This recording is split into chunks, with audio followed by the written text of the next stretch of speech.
जनाजे की नमाज में आम तौर से जनाजे की नमाजें कहीं जंगलों में होती हैं, मैदानों में होती हैं, खेतों में होती हैं, सड़कों पर होती, पढ़ लेते, कहीं भी पढ़ लेते। बाद जगह लोगों ने जनाजे की नमाज के लिए अलग से बना रखी है जगह, कब्रिस्तान के बराबर में बना लेते। ईदगाह में जनाजे की नमाज पढ़ सकते हैं, मस्जिद में पढ़ना मना है,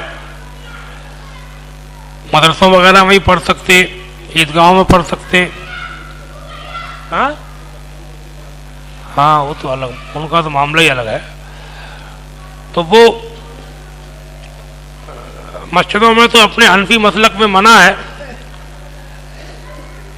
और ईदगाह में पढ़ सकते हैं, मदरसों में पढ़ सकते हैं। इसके अलावा वे सड़कों वगैरह में पढ़ लेते, खेतों में पढ़ लेते, मैदानों में पढ़ लेते, उसमें भी कोई हर्ज नहीं है। लेकिन उसमें कुछ लोग परेशान रहते हैं, जूते पहन के पढ़ें, कुछ लोग पहने पहने पढ़ लेते हैं, कोई उतार के अलग खड़े होते हैं, कुछ जूता उतार के उसके ऊपर खड़े हो जाते हैं। तो इसमें अपने आला हज़रत ने लिखा है कि ज्यादा एहतियात इसी में है कि जूता उतार के उसके ऊपर खड़ा हो जाए, इसमें ज्यादा अच्छा है। जूता पहनने के बजाय या अलग खड़ा होने के बजाय उतार के उसके ऊपर खड़े होने में एहतियात ज्यादा है।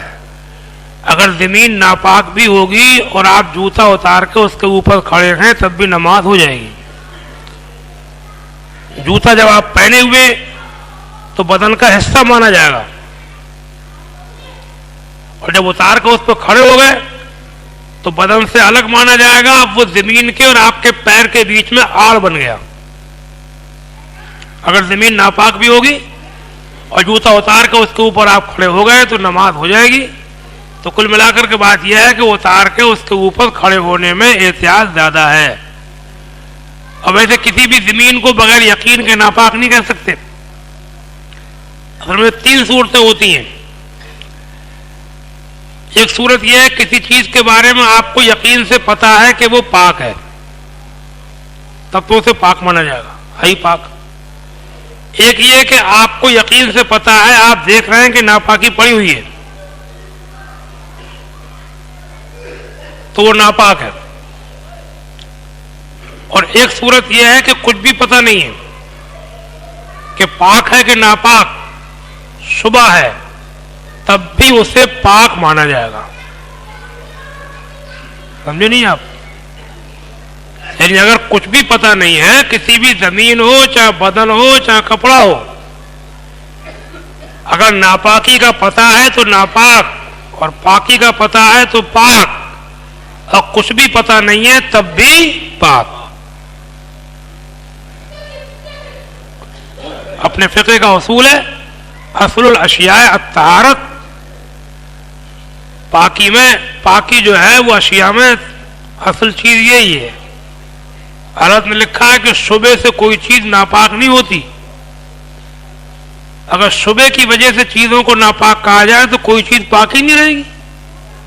हम आप लोग ये कपड़े पहने हुए, कहीं पहले धोने वाले कपड़े धोते थे, उनको धुलवाए जाते थे, अब ड्राई क्लीनिंग वगैरह पर लोग धुलवाते हैं। क्या पता किसने धोए, कैसे उसके हाथ, क्या डाला, उसमें कोई नापाक चीज थी, उसके हाथ नापाक। मतलब शुबा अगर किया जाए, पहले कपड़ों को लोग धोते थे, ये धोने वाले जहां तहां तालाबों में धोते थे, जहां तहां सुखाते थे, कैसी कैसी जगहों पर।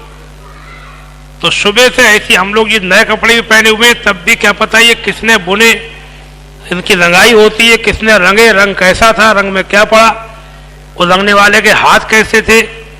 और उसके शुबे से कोई चीज अगर नापाक करार दी जाए तो कोई चीज पाकी नहीं रहेगी दुनिया में।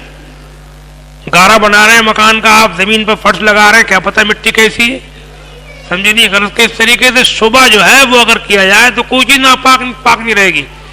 इसीलिए अपने इस्लाम में इस बात की इजाजत दी गई कि जब तक कि यकीन से पता ना हो कि नापाक है तभी नापाक कहा जाएगा। शुबे की वजह से किसी चीज को नापाक नहीं कहा जाएगा।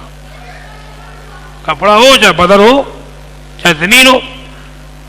जमीन में कहीं पर आप नमाज पढ़ते हैं, जंगल में नमाज पढ़ना पड़ जाती है, खेतों में नमाज पढ़ना पड़ जाती है, कपड़ा रुमाल या नमाज है नहीं ऐसी पढ़ ली। अगर यकीन से आप देख रहे हैं कि पड़ा हुआ है कुछ गोबर पेशाब वगैरह पखाना लीद वगैरह कोई चीज पड़ी है, तब तो नापाक है और आपको कुछ नहीं दिखा रहा है, तो आप उसको पाक ही समझेंगे।